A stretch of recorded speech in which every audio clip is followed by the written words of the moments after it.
안녕하세요. 오늘은 5일차 제어형 기기 종료. 표시 경보용 기기예요. 그래서 표시등, 파일럿 램프라고 그러죠. 버저. 이 표시등도 종류가 굉장히 다양합니다. 색상에 따라서 또 사용하는 그런 기능들이 각각 다르고요. 버저도 종류가 굉장히 다양하죠. 음, 뭐 직류용도 있고 교류용도 있고, 소리도 여러 가지가 있어요. 어, 뭐 차인 벨 같은 소리도 있고요. 뭐 여러 가지가 있겠죠. 여기에 파일럿 램프의 색상 및 기능을 보시면은 뭐 RL 동작, GL 정지, OL 경보, YL 고장, WL 전원 뭐 이렇게 되어 있네요. 그래서 이런 것들도 여러분들이 꼭 판단을 하셔야 나중에 어 이게 서로 엔지니어 쪽에서 약속인데 시퀀스를 하는 쪽의 약속인데 그게 다르면은 여러분들이 사용을 하실 수가 없겠죠. 자, 전기회로도 시퀀스를 작성하는 작성 규칙에 대해서 한번 보죠. 제어 전원을 공급하게 되는 모선이라고 그래요. 여기 R하고 T라고 되어 있어서 상하로 이렇게 놔뒀죠. 횡서 시퀀스 같은 경우에는 R하고 T가 이렇게 좌우로 되어 있죠. 그죠? 그래서 정서로 그리는 경우가 있고 횡서로 그리는 경우가 있어요. 그 다음에 제어 기기 및 접점을 연결하는 접속선은 상하의 모선 사이, 그러니까 R, T 사이에다가 다 집어넣어야 돼요. 접속선은 작동 순서에 따라서, 그러니까 좌에서 우로, 상에서 하로 이렇게 진행되는 순서에 따라서 그리시면 되는 거예요. 여기 기호를 보시면은 푸시버튼 스위치고요. 이건 릴레이라고 하는 거죠. 그죠? 이것도 푸시버튼 스위치인데 비접점이죠.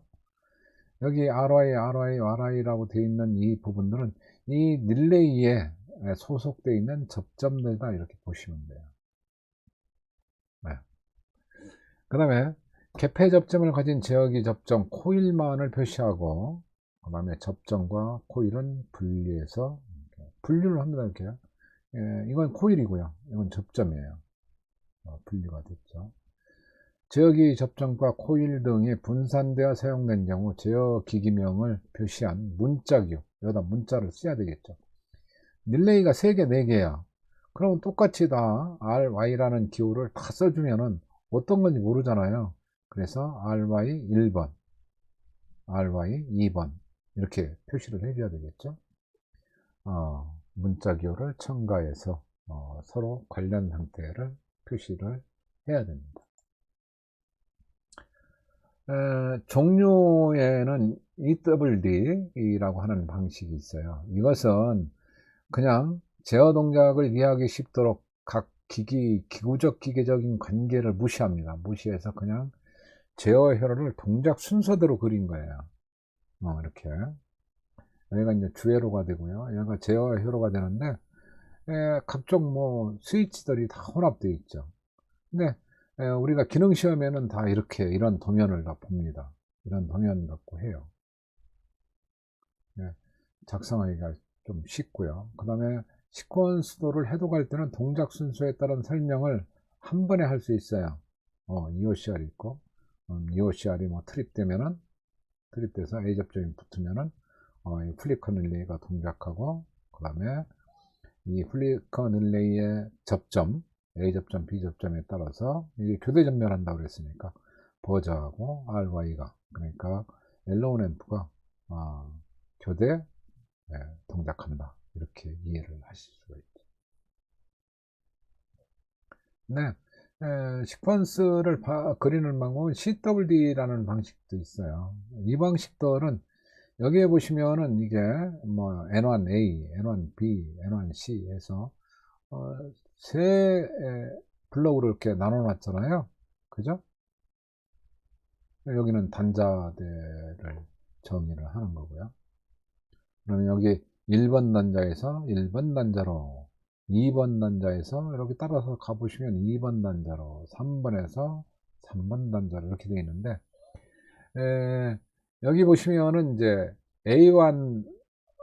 A가 제어 판넬 도면이에요. 여기가 제어 판넬. 그 다음에 여기는 조작반. 그러니까 제어 판넬이 있다 그러면 문짝이 되겠죠. 문짝 쪽. 그러면 문짝에서 그 안에 제어판으로 연결을 해줘야 되잖아요. 여기는 이제 주회로 전동기 부분, 그런 도면이 되겠습니다. 이렇게 해놓으면은 시퀀스 제어판을 이렇게 조립하시는 분들은 더 쉽겠죠. 조립하기가. 그래서 전기기기 및 제어기구의 설치 장소와 그 사이를 접촉하는 케이블로 연결하여 그리는 방식이에요. 이렇게 아까 이렇게 번호를 만들어서 그 번호대로 연결을 하잖아요. 이게 이제 여러 개의 그런 제어반이 있을 경우 그 사이를 케이블로 접속할 때 케이블의 처리 및 단자 배열 등을 알기 쉽게 이렇게 나타낸 것이 CWD 방식이에요. 산업 현장에서는 이걸 많이 쓰겠죠.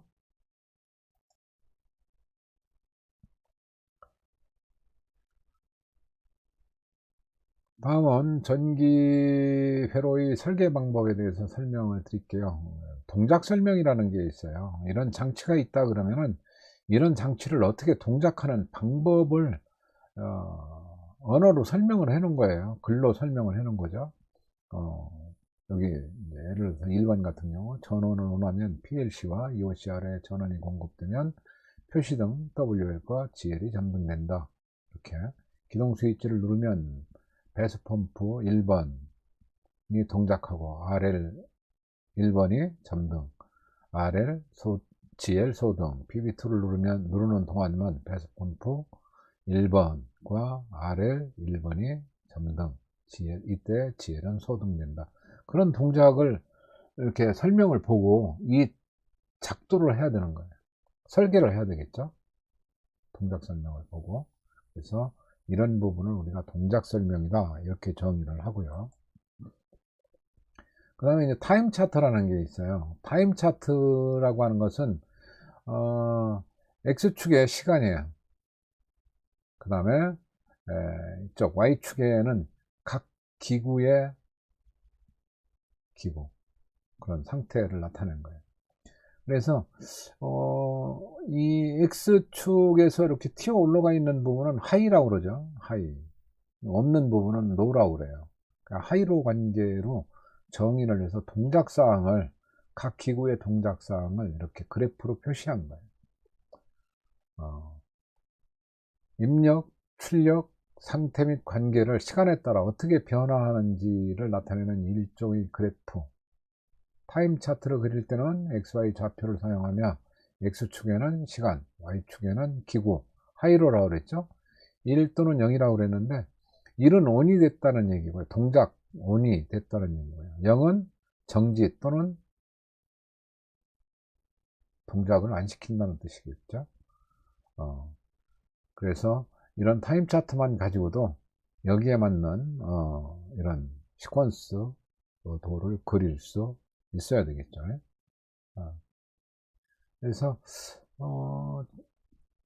저하고 하는 그런 방법들은 도면이 없어요. 도면이 없고 동작사항하고 지금 보는 타임 차트만 가지고 어떻게 동작시킬 건가, 어떤 회로를 그릴 건가, 설계를 할 건가, 할 것인가를 이제 여러분들하고 하게 되는 거죠. 다음 시간서부터는 그런 거에 대한 내용들을 직접적으로 아마 하지 않을까 싶어요. 여기 이제 PB 업이라고 그랬죠. 이건 이제 카운터가 있다는 얘기예요. PB 업, PB 다운, 카운터라는 얘기예요. 이렇게 한 번 누르고 두 번 누르고 다시 다운을 누르면 어떻게 된다는 얘기예요. 이제 숫자가 2가 됐다가 1로 바뀐다는 얘기죠. 그럼 다시 두 번을 누르면 3이 되죠. 무조건 숫자가 3이 됐을 때 MC1이 동작한다 그런 뜻이죠. 좀 이해가 어렵죠. 그죠?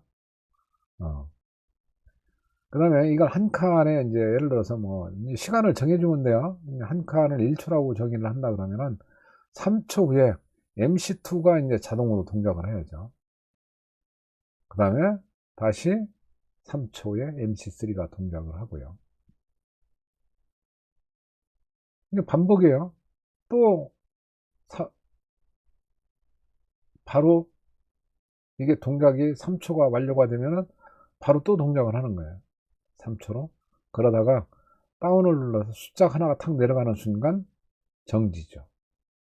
모든 것이 정지하고 GL 램프는 이렇게 어떻게 됩니까? 다시 들어오게 됩니다.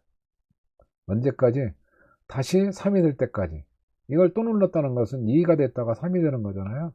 그러면은 그때 또 이런 동작을 계속 반복을 하는 거예요. 이런 동작을. 이해되셨나요?